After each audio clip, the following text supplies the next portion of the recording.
My name is Pam Chrysosimo, and I'm going to share a personal experience that I've had.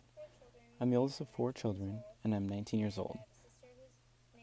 And I have a sister whose name is Phyllis, and she's 13.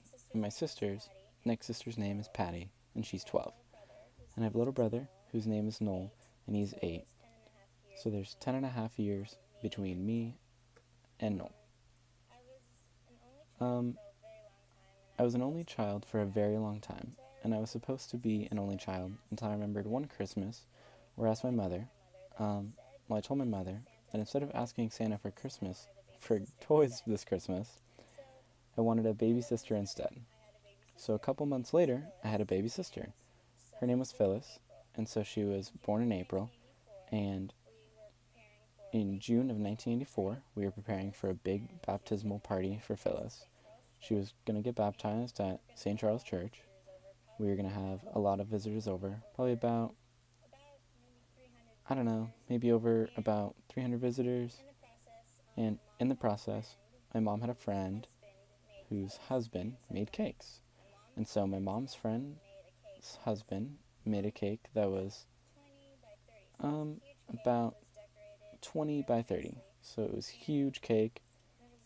It was decorated really nicely, and there was a stork on it. There was a baby in the stork, and the stork's beak. And I just remember how great a cake it was. And so my mom wanted to hide the cake, so like the visitors who were going to spend the night coming later that evening wouldn't see the cake, kind of so she would keep it as a surprise for everybody else. And so she and her friend put the cake in a big box, and then we put it in our study. So later that evening, my sister Phyllis's godmother came, and along with her grandmother, she brought her husband and her two girls. And I was excited because, I was pretty much a very lonely child, so having playmates was like a big deal for me. And I was really excited that I had a new sister named Phyllis, who was born. So one of the girls, her name was Lisa.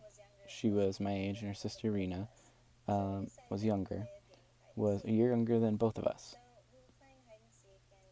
So we decided that we'd play a game of hide and seek. So we were playing hide and seek, and we were laughing. We were having fun, as little kids do. At one point, Lisa was it, and Lena and I had hid, like in the living room, and we were found very easily.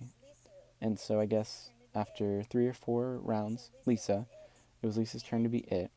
And so Lisa was it.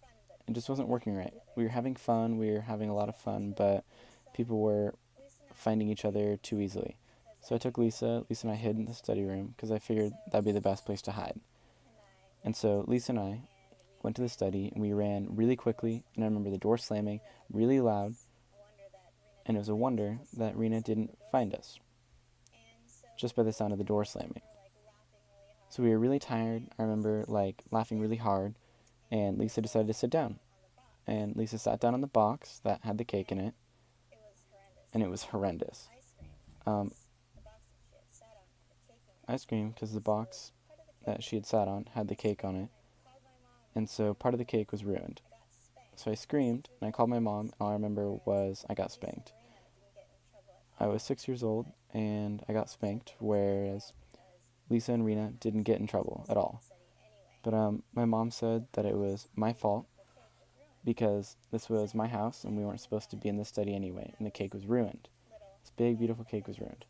So I kind of thought when I was young, little, I thought that was kind of an injustice for me because it wasn't my fault. And all I did was go and play hide and seek. And I remember my dad telling the visitors the next day when the cake was out about how the kids were playing around, and that's why half the cake was ruined. But that's something I'm never going to forget. Kind of like one of my injustices. But I look back now and I laugh, and I'm sure my mom laughs too.